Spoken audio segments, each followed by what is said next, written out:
یہ باقی کتابوں کے اندر جن مخلوقات کی ذکر بالکل نہیں ملتا، صرف قرآن میں ملتا ہے. کہاں کس نے بتایا آپ کو نہیں ملتا ہے؟ آپ تو ماشاءاللہ نگاہ رکھتے ہیں بائبل پہ بھی اور اس پہ انجیل پر. اسپرٹس وغیرہ کا ذکر ہوتا ہے. نہیں، وہی جنات ہی ہیں. بدروحیں بھی کہا جاتا ہے، جن بھی کہا جاتا ہے. دراصل ایک ہی قسم، ایک ہی مخلوق کی نوعیت ہے جس کے مختلف نام ہیں. تو اور جن کا تصور تو یورپ میں بھی، اس سوسائٹی میں بھی پایا جاتا ہے. انہوں نے اسلام سے تو نہیں لیا، سمجھے؟ اور میرا خیال ہے دنیا کی کوئی بھی خطہ ایسا نہیں ہے جہاں جن کا تصور نہ ہو. جن اور بھوت میں فرق کیا ہے یہ بتائیے پہلے. بھوت تو عمومی طور پر ڈرانے والا سمجھا جاتا ہے. جن کو ڈرا دیتے ہیں. تو بھوت عام طور پر روح کو کہتے ہیں جو انسانی روح ہو اور پھر وہ اسی دنیا میں بھٹکتی پھرے اور کبھی کبھی لوگوں پر ظاہر ہو ان کو ڈرانے کے لیے اکثر، یا کبھی دوستی کے طور پر بھی کئی دفعہ قصوں میں آتا ہے کہ بھوت دوست بن گئے. لیکن بھوت سب کے سب مرے ہوئے انسانوں کی روحیں ہیں.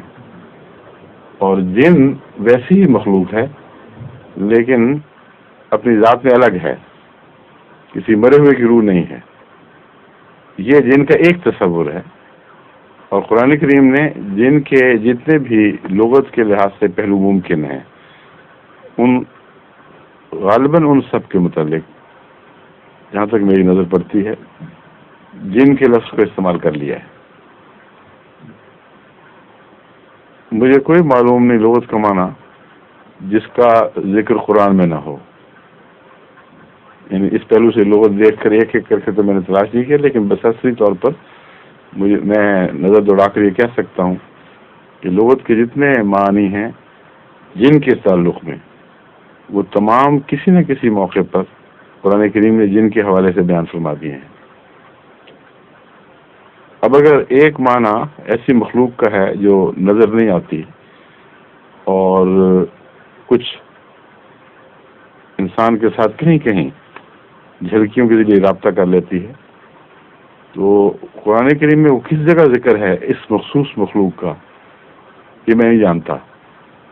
لیکن اگر کوئی ایسی مخلوق ہے اور جن کے لفظ میں قرآن نے عمومی ذکر میں اس مخلوق کو شامل فرما لیا ہے تو کوئی مذائقہ نہیں ہو بے شک، سمجھے.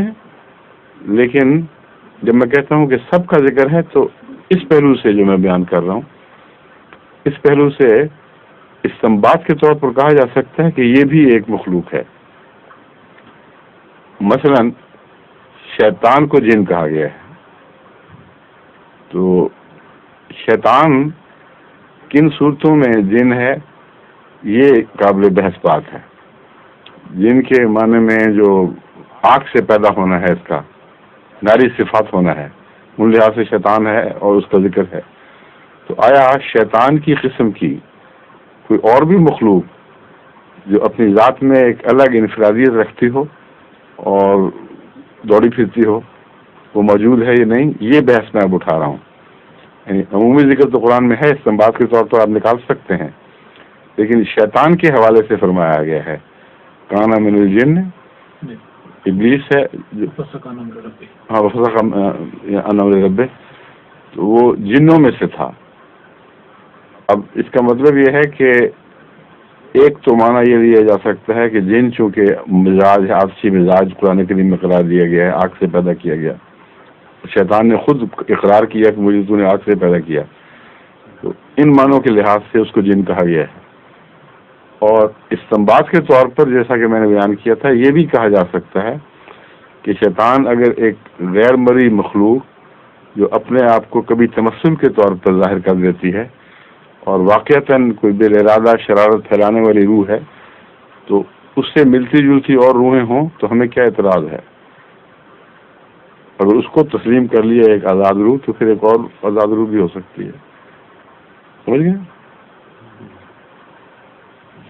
ظہور مہدی آخر